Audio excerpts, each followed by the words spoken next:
Hello, everybody, and welcome to our latest webinar in the series. We'll just wait for a few more people to come in and for my colleague Mariana to join us. Thank you.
Just waiting for a few more people to join us, and then we'll get started.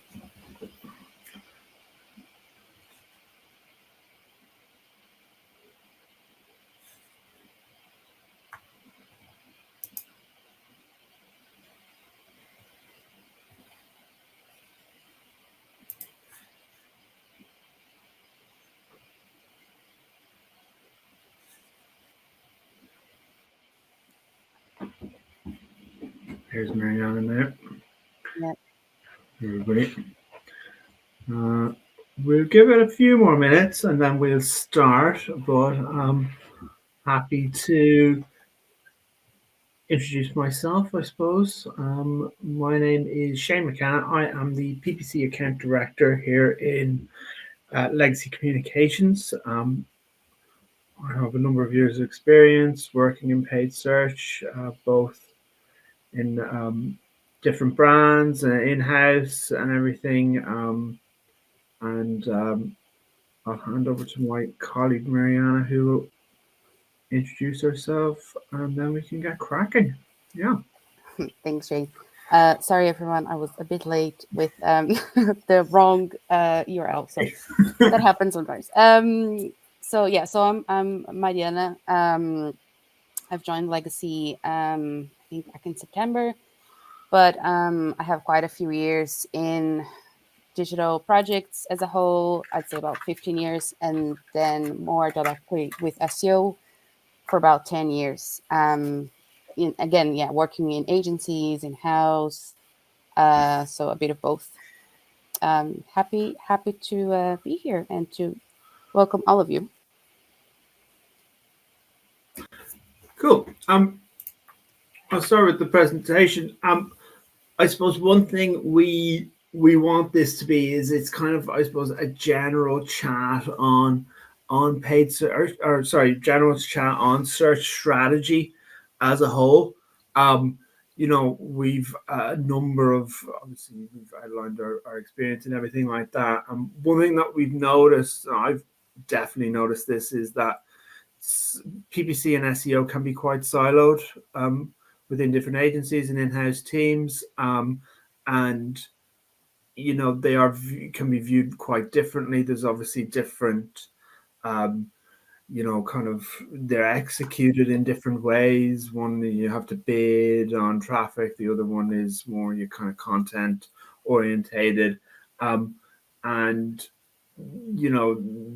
they are treated quite differently in that sense. So at Legacy Communications, we've completely moved away from that and believe that, we should have a kind of, I suppose, a one search strategy around both, and that there is definitely learnings to be seen across using both, and that they can provide insights together.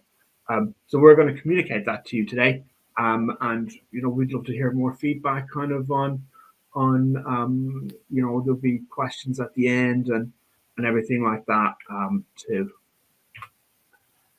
So just from myself, quick kind of recap on what is PPC is that it's generally kind of it's a form of advertising really that is used to kind of capture demand within the search market. So it is used from kind of influenced by above the line kind of activity, and then you have your three different types of traffic: brand, generic, and competitor. And it's used to drive traffic to the websites and get conversions in the same sense that SEO is in that sense, but it is very much paid um, as well. And this is you, Mariana. Yeah. So just also an SEO recap. So I kind of want to tackle this in three fronts. So the first thing is, so what is SEO? It's very basic. So a set of processes to improve the rankings in search engines. The why is to get more organic traffic, obviously to your website, which means hopefully more sales, more leads, and more brand awareness. And the how, the simple way or the poetic way to put it is just by fulfilling users' search need. Um, and then, so that's kind of like the what, the why, and the how. And then obviously you have like very basically, I'm not going to go super deep into this, but you have the basic elements of SEO. You have the technical SEO with the crawling, indexing, the canonicals, and etc. Then you have the on-page SEO with the tags, so the content, the meta descriptions, the titles, the internal links, etc. And then you have the off-page element of SEO, which is the backlinks, link reclamation, digital PR, and those kind of elements. But also, as important as saying what SEO is also to recap what SEO is not. So SEO is not black hat tactics or trying to trick Google. It's not just installing a plugin and you're like, okay, I have little green lights everywhere, so that means my SEO is done. And SEO is not just Google as well. So you have YouTube, you have Bing, which was kind of a bit in the corner until ChatGPT kind of arose. And then you have DuckDuckGo with the whole privacy thing. You have Baidu in China. You have Yandex in Russia. There's another search engine that you might be thinking of that I'm going to cover later. But yeah, so that's kind of in one slide, very briefly, the SEO recap. Yeah. Right. So just talking about more specifically about PPC and SEO. So if you understand the roles and expectations for each of the channels, then you can plan their maximum contribution and collaboration. So, but before you start anything, it's just vital to understand the user, which means your customer. So that's kind of like the primary thing that you need to understand even before you go into SEO, PPC, social, etc. So it's to always consider your customers' needs, their preferences, their behavior. So just customer centricity is really vital when you're thinking about a combined marketing strategy. And then once you leverage each channel for these different stages, it's how you kind of just based on the behavior need. But so there you have like the channels, the awareness, consideration, purchase, the channels for all of them. But then again, it's not a proper rule because I was just chatting to Shane because like you might get a value from a paid awareness campaign, for example. So even though the format there it just says awareness, it's just SEO, video, and social. Not really. Like it can change, right? Yeah. I suppose one thing from my point of view is that it generally is a kind of a performance media that we're using it to drive leads and sales and revenues for different businesses. But there is some really good instances of it being used to, as part of awareness campaigns. There was a Snickers campaign a little while ago, and there's been, I think Converse have done an amazing campaign that was years ago. But, and I've even myself worked on some kind of campaigns where we're driving traffic from using very kind of broader kind of upper funnel keywords, and even, you know, some of our clients at the moment, we are segmenting our keywords into upper funnel and lower funnel, and, you know, kind of using it as an awareness strategy as well. But it is generally a performance media, but there are instances where it can be used to drive awareness as well. Yeah, and then also, like, traditionally the purchase channels, you know, paid SEO, email, that is true. But also, like, with the new Gen Z, and you know, they will purchase directly through social as well, like Instagram and TikTok. So it not just say, oh, social is just for awareness or consideration. That's not true, and that's changing very quickly. So yeah, so it's just really understanding, again, the your customer, your user, and then you can plan properly according to you know, their intent, basically. Yeah. So I suppose a combined PPC and SEO strategy. The idea is to maximize your digital shelf space, because investing both PPC and SEO, it will help increase your presence in the search engine results page, which is the SERPs. We're going to talk about the SERPs a lot. So between, like, paid results, organic results, people also ask, stories, local map packs, answer box, video carousels, images, shopping. You have all this kind of verticals. So there are many areas in which you can own a higher market share of the SERP if you invest in both SEO and PPC. So you're just making sure your presence is there. So when you think about a cohesive digital strategy, that's what I said there, you have to consider some steps. So review the total digital shelf space. It's like, what are we investing in paid? Are we investing in social? Do we have people also ask kind of answers for people if that triggers? Do we have our local sorted? And then you know what keywords trigger what, because the search intent will change very often depending on what you search. The SERP is obviously going to be different. And then once you have that mapped out, you can plan and build the assets to fulfill that intent. And then that's kind of how you cover your digital shelf space. Yeah. I think part of us, you know, the general conversation, it's important to look at the pros and cons of both SEO and PPC.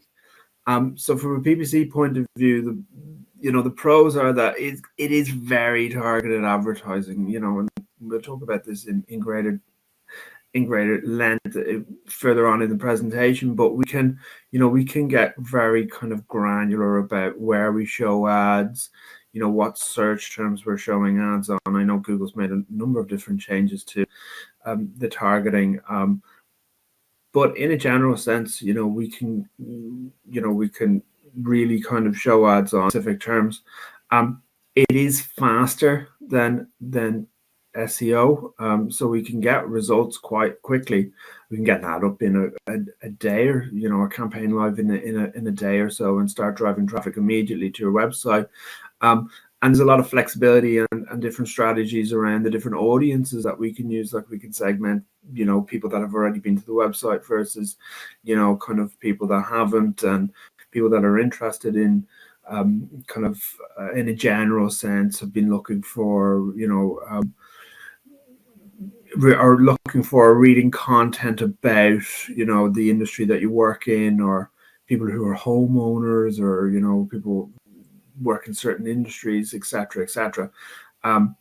And, you know, we can show different ads to them. We can move budget around. There's numerous different strategies. The cons are that it is expensive. You know, you have to pay for it, and depending on your industry, it can be quite costly, depending on cost per click. So obviously, and this goes on to the next point, there is ongoing maintenance and optimizations that are needed, and they are absolutely vital. That's absolutely vital. It is the ongoing optimizations. Anybody that comes to us that just wants to fire and forget, we're kind of don't really want to run those type of campaigns. And it starts off at the beginning, very much we're in a testing phase, and what we're really looking for is incremental increases in performance, as month on month as we go on, based on the ongoing optimizations that we're doing, whether that's adding negative keywords or testing different ad copy, etc. And I suppose another con is that it's, in a general sense, people become quite savvy to the advertising as well. And Google has to go to some interesting strategies to kind of obscure what, an ad is, or testing the ad kind of logo that shows up around that. But generally, people are savvy to advertising, and it is something that we have. It has been impacted by ad blockers, for instance. And as well, there is, and we'll talk about this later on in the presentation as well. It is going to be affected by the removal of third-party cookies from all Chrome devices, which is happening in the third quarter of this year. So, that's kind of where we are in that sense. Yeah. Then for SEO, well, some of the pros is the branding and awareness. So yeah, you have visibility in search engines, and they drive awareness to your business, and has a positive benefit for your brand. The credibility and trust. So, there's a kind of like an obvious perception that if you're ranking well organically, it's because you've earned it. You deserve to be there. And it's not because you paid for it. And many users, they still kind of skip the ads and they trust the organic results more. I think at the moment, it's kind of like 70% clicks of people click on organic, and 30% of people click on ads. That's kind of like the share. The cost per click. So SEO is for free. No, but kind of. So, because achieving the visibility that you need takes time and effort, which means money. But yeah, it's true that there is no direct charge for like the impressions and the clicks. But yeah, it's definitely not free. Like, you need to invest on it. And just the sustainability. So unlike PPC, organic traffic does not stop when you stop investing or with your campaigns. So your SEO effort can really sustain a business. For example, when your marketing budget is tight, SEO is not going to just completely disappear from one day to the other. Obviously, if you stop investing, it will gradually start going down because your competitors will keep going. But it's definitely not like, turn on, turn off kind of thing. Some of the cons, it's that it's the long game. It takes time. So as I said, it's not like PPC. You turn on and today you have a campaign within hours. It's highly competitive. Search results, as we saw, they can be very busy with different types of results. And as we know, the ads dominate the top of the search as well, because, let's face it, it's where Google makes money. So obviously the preference is for the ads. And not only that, but many search results, they're also dominated by the big guys. So like the Amazons and the eBays. So sometimes that can be a bit tricky for smaller businesses. And the position is controlled by the tool, which is why you should always be very careful when agencies or whoever is providing SEO services, they promise rankings to say, we promise #1 rankings. It's not up to you, basically. It's up to the tool. And there are so many algorithm changes that can create a lot of like turbulence in the SERPs as well, and unexpected changes. So Google definitely keep us on our toes. And it's technical as well. So even though it's not only technical, SEO requires a deeper understanding of your technical elements of your website, and they will require efforts from your team. So I was just joking with Shane earlier, because sometimes people are like, "Oh yeah, we have an SEO agency." So that's sorted.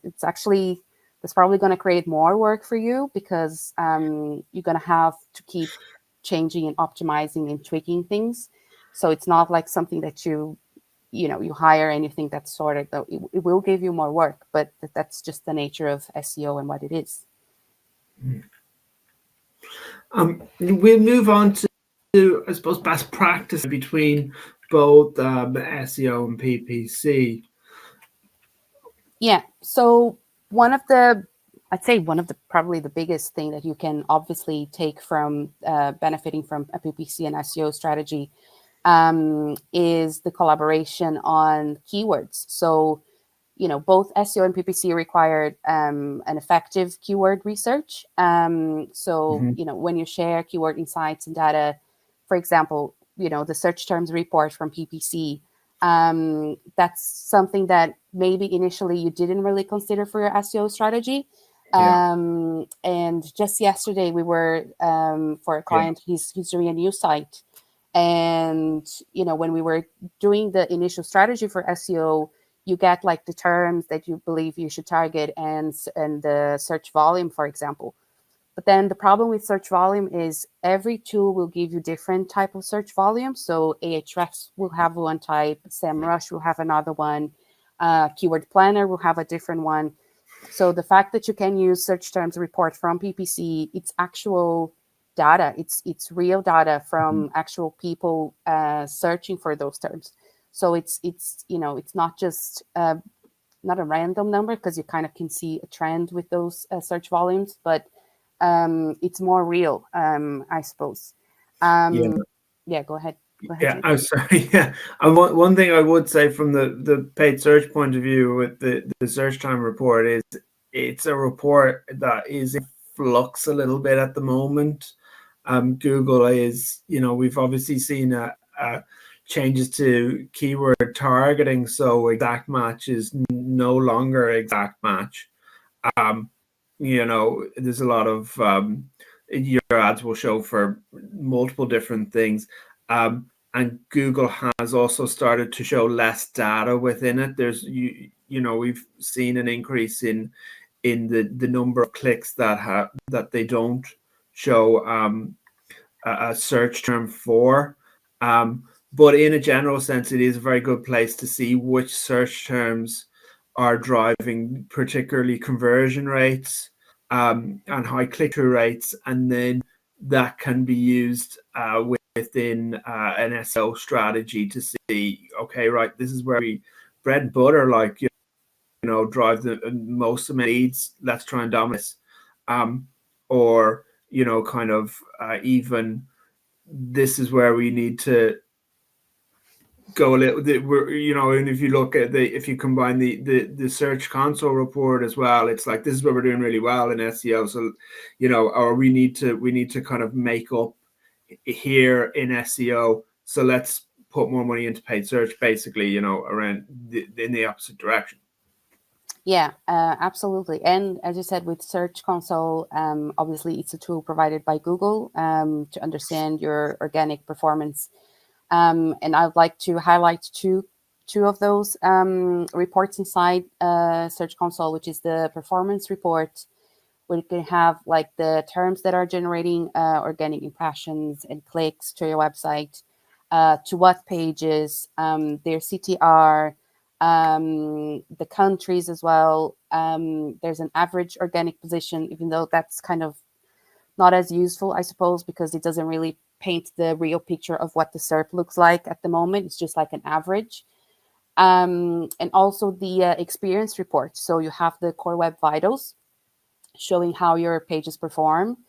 And the fact that, that experience report, it can help the quality score for your PPC, because obviously the landing page experience is one of the elements used to calculate your quality score. So I remember, alongside CTR and the ad relevance, but I remember I was working in an agency in the past, and we had a very demanding client in the e-commerce sector, and they were really pushing their PPC team, as in more results, better ROI. And in fairness, it's fair to them, fair play to kind of be on top of everything. But the PPC team, they were like, oh my God, I don't know what else we can do to optimize. So they came to the SEO team and said, look, guys, is there anything that you've been raising technically for this client that can really improve the landing page experience? Because that's the only thing that we can think of to improve the quality score. So it was a very nice way to kind of come together as a front, the PPC and the SEO team, and come to the client and say, look, if you really want to improve this even more, improve your campaigns more, you need to focus on what the SEO guys are saying here, because that's going to improve your quality score. So that's another example of how those teams can kind of work together. Yeah, 100%. Now, another way of combining SEO and PPC is just on content testing. So PPC really lets you test new keywords for SEO, because as we said, SEO often takes time and research and kind of the expense of doing it. So there might be times that you're thinking like, oh, I want to target a specific keyword with my SEO effort, but I'm not really sure if it's going to pay off. So a good way to do it is to test through your PPC campaign. So normally, if you have a PPC campaign and you see that that page is converting well, you can optimize it for SEO to boost your traffic. So, and then once you have the testing a little bit more done, you can understand and dig a little bit deeper in your SEO analysis to see, okay, so in Search Console, let me see about this landing page. Like, what are the terms that are showing for that particular page? What's their clicks, impressions, or CTR? What is the how does the SERP look like for the queries that this page would be the target? What is the main search intent? Do I have what are the competitors doing? Like, what is their equivalent landing page for the competitors? And can I enhance the landing page a little bit more in terms of content? Do I have other pages on my site that are kind of supporting that landing page, or that are referring to that page? How's my internal link system working towards that page? So there's loads of things that you can analyze and tweak in your strategy just based on testing with PPC, basically. Yeah. I think this kind of goes on to the next slide as well, is the general testing, with paid search. And Mariana's just mentioned this, is that we can do an awful lot of testing within paid search. So obviously testing our different ad copy. So ad copy, landing pages, calls to action on both, and we can get really live quite quickly. So even ad copy, what calls to action within our ad copy have driven the highest conversion rates, for instance, or click-through rates, and then used for within titles and descriptions in the SEO strategies. And you can gain, we can also use user testing to fine tune the web's content for better SEO performance as well. So it is kind of trying to marry both together and trying to get insights from both, and just move the needle in that way as well. Yeah. I think is important. Remarket is another kind of big factor, obviously, within paid search and within PPC, and it's something that can kind of bridge the gap between your SEO strategy and your PPC strategy as well. It's obviously we use it to kind of, I suppose, to create a funnel within the search kind of ecosystem. So obviously it comes to the website through SEO, leads, and then we can remarket to that person through paid search when they're searching again, and we can get really kind of creative with our different strategies. So we can remarket to people who are now searching for a competitor term after visiting the website and not signing up, or maybe they've created a lead but haven't haven't actually purchased, and yeah, we target them with an ad on competitor terms, and we can fine tune the ad copy around that, or even send them to different landing pages. We can also use remarketing as well to show ads on broader terms that are related to your website as well, and we can put other advertising or other kind of audiences behind them too. Another strategy kind of to marry SEO and PPC together is around general kind of creating audiences of people that have looked at content as well on the web, kind of content from blogs, for instance, on the website. And again, like I said, just trying to create that funnel is beneficial. Geo-targeting, again, kind of like I said earlier in the presentation, is that we can get really kind of granular around our targeting, and we can target on a country basis, but down to towns, cities, all that kind of stuff, and we can change the ad copy based on where people are located as well, which is very good insight. But we can use the kind of data from within our SEO reporting to see where are which locations, which countries really, if you're doing kind of if you're advertising outside of Ireland, which countries do we need to have a bigger presence in that maybe we're not ranking in, so that we can then launch PPC ads, or campaigns in those countries to kind of fill the gap, or to get kind of a quick win in that sense. So there's lots of different kind of items there that we can run.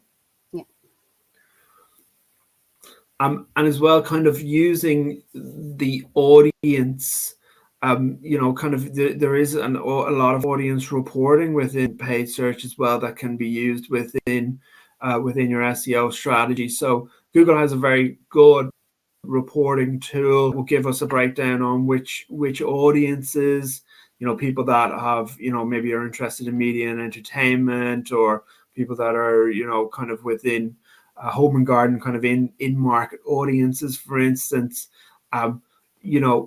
How do they perform in terms of conversion rates on the website, and then maybe that can form a content strategy within SEO.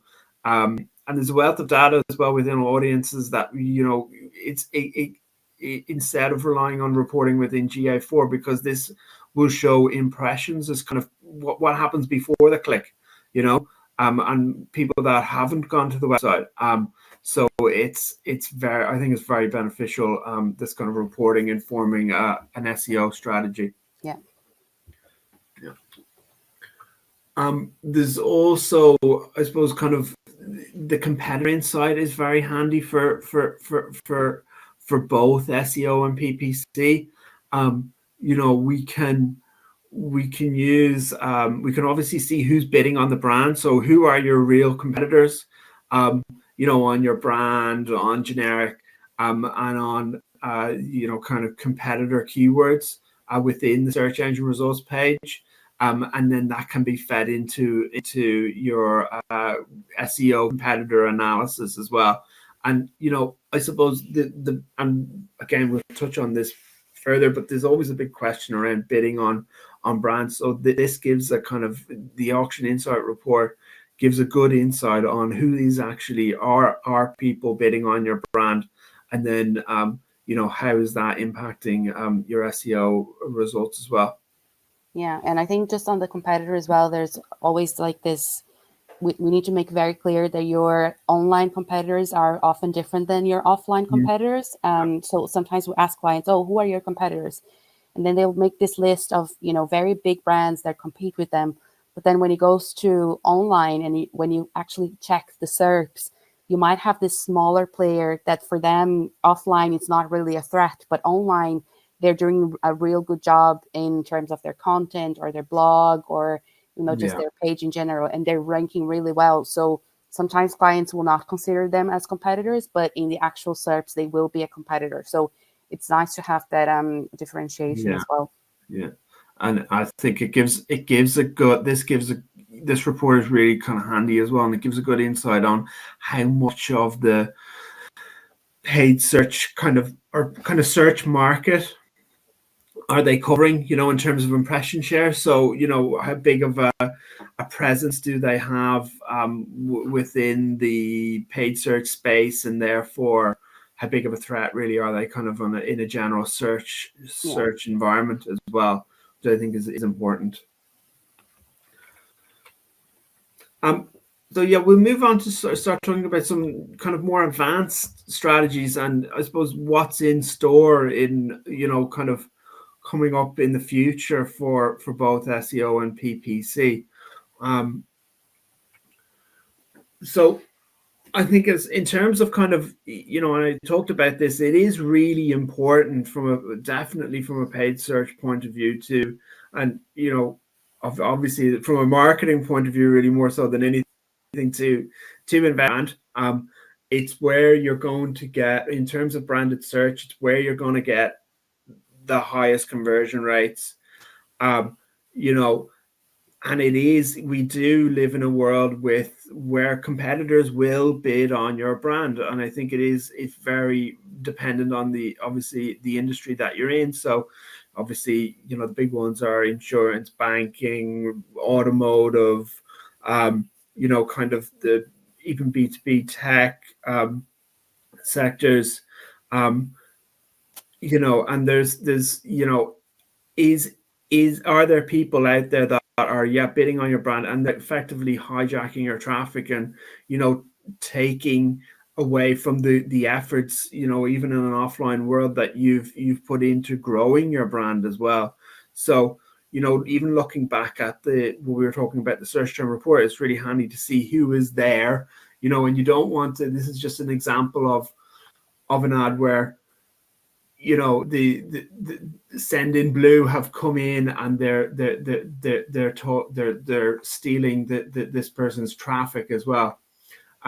It also should be said that this research is from Forbes, has noted that a brand presence across all platforms can boost revenue by 23% as well.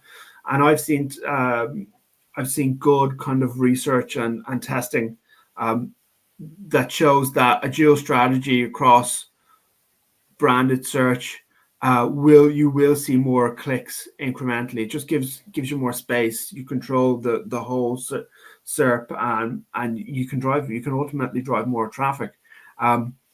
And it's the big question that we see from clients is like, should we be bidding on our brand? SEO is free. I'm going to get that anyway, but it is definitely something to be looked at. And branded traffic generally quite cheap compared to other types of keywords as well.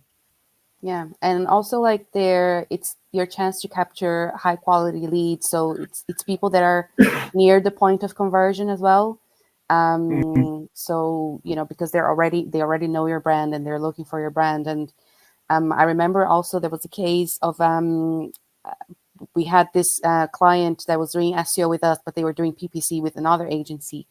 And then at some point on a weekend, and we saw that on the following week, there was a big spike in SEO for like impressions and clicks, organic impressions and clicks. And we were like, what just happened here? And then so we reached out to the client and said, look, did you do like any kind of advertising on the TV or radio? Like, what was the story?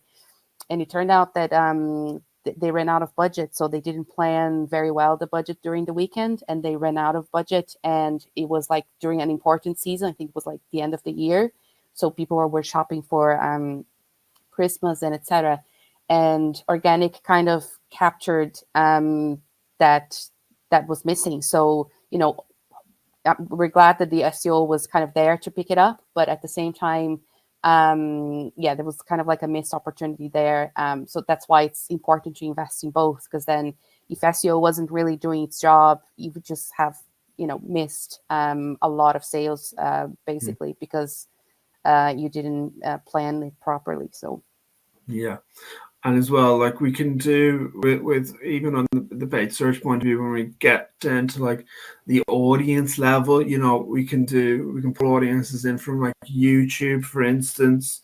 So, you don't have to show an ad, and even talking about remarketing is, so you don't have to show an ad to everybody that's showing up, that's bidding on that's typing in your brand. You can be quite selective on people that have come from different areas, and you can tailor the message as well, and show you quite easily get live ads to do with promotions, for instance, or kind of anything that you're doing in that space. Yeah, so another thing that's important for both PPC and SEO, and just getting that communication, is that the paid search behavior can provide some really good insights for SEO. So there you have like a report that's showing like conversions, conversion rate, cost per conversion. And with SEO, so this has become more important. So maybe you've heard of Rand Fishkin. He's the creator of Moz. Now he's created a SparkToro, which is a different company, but he has been saying this for years, right? That he was heavily criticizing the SEO world, saying that surfer behavior matters for SEO too. So a lot of people, for a lot of people, their initial kind of mental process was that, content is the most important thing. And there was this whole discussion of like content is king and etc. And then they said, okay, content is the most important thing. Then it kind of comes the backlinks, and then it comes to the user signals, right? But after, and that's kind of what people believed for many years. But after reading the internal documents publicized in Google's current antitrust lawsuit, they had to open their ranking signals a little bit more for law reasons. And it seems that user signals, they play a much larger role than we previously thought. So this is like something really important, because if you have a result, people click on it, they're not happy about it, they leave and they're back to the SERPs and they click on someone else. That sends a really like a red flag to Google to say, okay, maybe this person here or this guy shouldn't be really ranking as well as it is. So it is definitely the behavior it's a very good indication of just kind of like what Google is measuring at the moment. And then so we have there the new kind of triangle there, the inverted pyramid or whatever, where you have, even before content, I would add technical, because you can have the best content in the world, but if Google is not properly crawling and indexing your website, it's all for nothing. So you have the technical there. Once you have the technical sorted, you have your content. If your content is good, you're going to have hopefully backlinks to your website. And if you get backlinks, that's going to boost your visibility, and then people will start navigating and hopefully not leaving your website, basically. So that's all kind of like how it works in terms of the analyzing behavior and how important that is. Super interesting. I think it's really very interesting that everybody was always kind of trying to get backlinks and trying to get content when it should be concentrating on the other item. Yeah. The death of third-party cookies is something that is very real, and it is happening. And anybody who's doing any particularly kind of paid social and work around, has seen in recent years, obviously there's iOS's FTP iOS has completely gotten rid of cookies from all Apple devices, obviously, and that's had an impact on paid social. But this is coming to, I suppose, the Google kind of sphere as well. So Google they've been pushing it back for years, but they have announced that third-party cookies will no longer be able to be used on any Chrome devices or browsers. I think around the third quarter of this year, they've tested it with 1% of all Chrome browsers. Starting, I think it's happened already, and we've seen there is data that's coming through that has showing the impact of this. But anybody who is using Google Ads to advertise will be impacted by this. So it is something that is quite serious, and and something that we're actively working with clients to fix. And one of the, I suppose, kind of a good workaround for the death of third-party cookies is something called server-side tracking, which is where you create a tag, a single tag within, for instance, Google Tag Manager is a good place to start, and that's a first-party tag. So that is your it's you collecting your own data based on what people are doing on your website. So filling out forms, for instance, purchasing, sales, all that kind of stuff. And then from Google Tag Manager, you're sending that data to your cloud server. So generally, kind of, again, within the Google sphere kind of ecosystem, that could be a Google's cloud server, Google's cloud computing solution. You can use third parties other providers as well, but a good kind of, you can do this within Google Tag Manager, so it's fairly easy to use Google Cloud Server. And then from that cloud server, you're sending the data to Google Analytics, Google Ads, Facebook, TikTok, wherever. And that is then being tracked. So, in terms of cookies, that is originally kind of collecting the data, it's a first-party cookie instead of a third-party cookie, so it's yours. So this is a very good kind of, I suppose, a solution to the death of third-party cookies. That's going to happen very, very soon. Another thing about this is that is quite positive is it's you're collecting this data yourself, so you own it. So you're not beholden to Google, in a sense, kind of deciding that they don't want to show as much data as they possible, or changes that are happening to anything.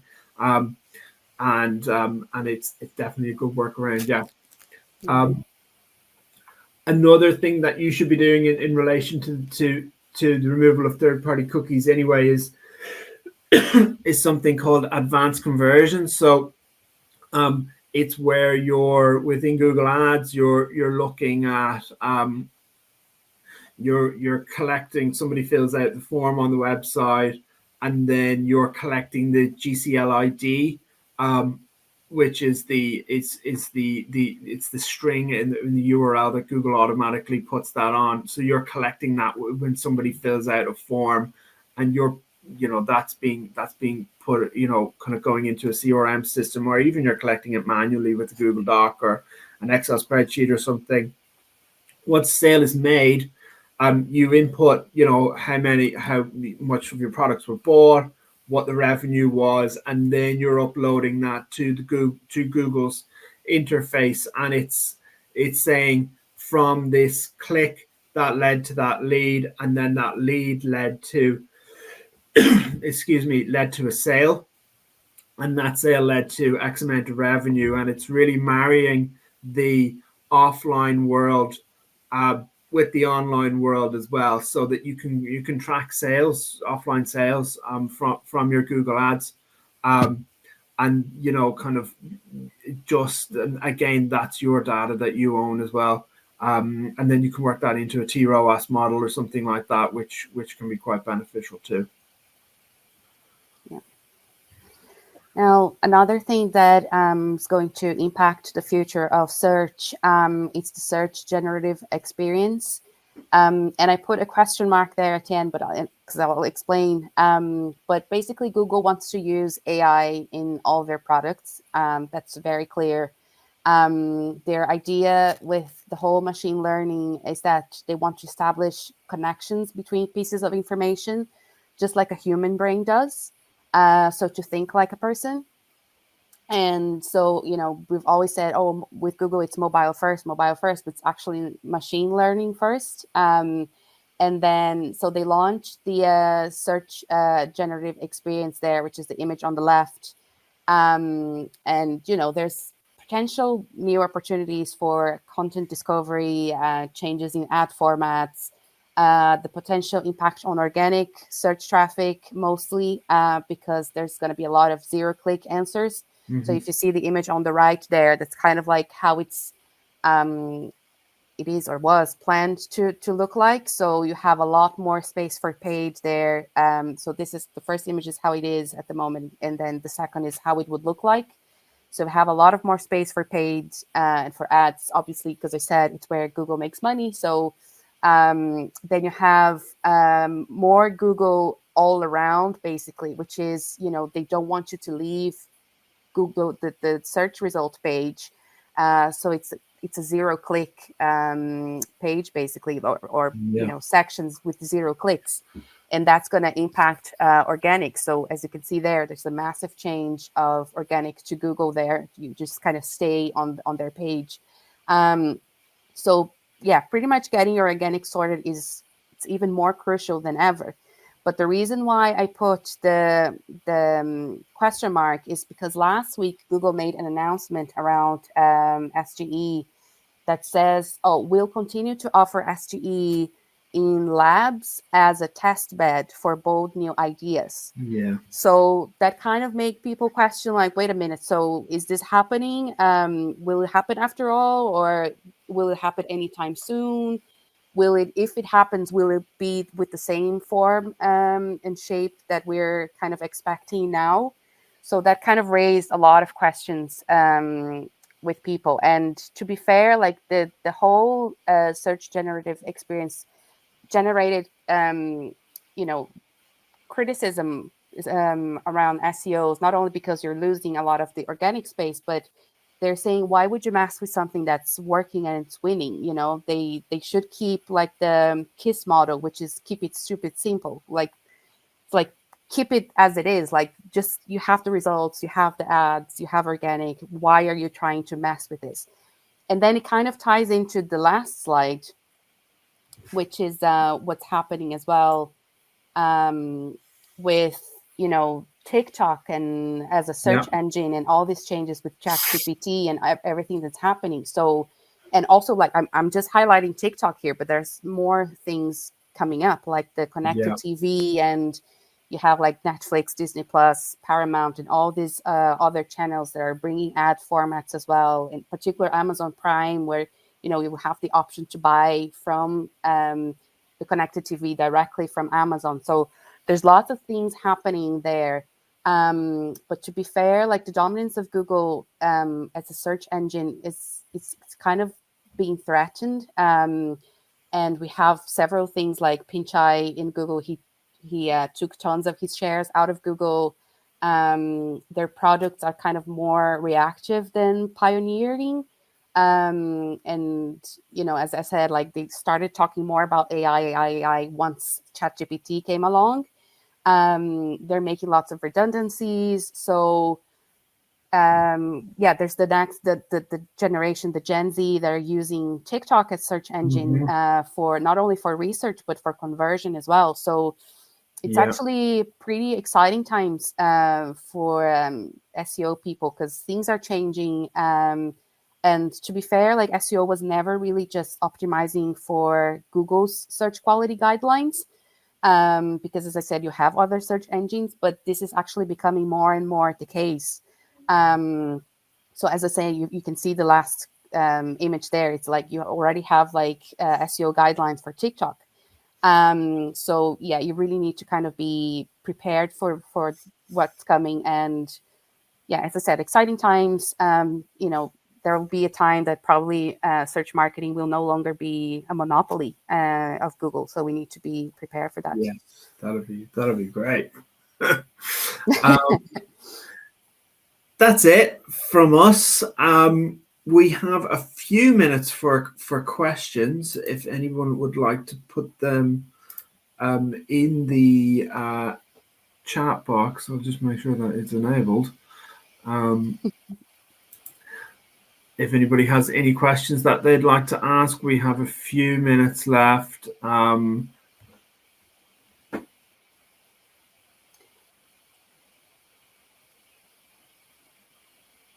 if there's no questions, we can always contact us as well on our emails, and we're happy to help.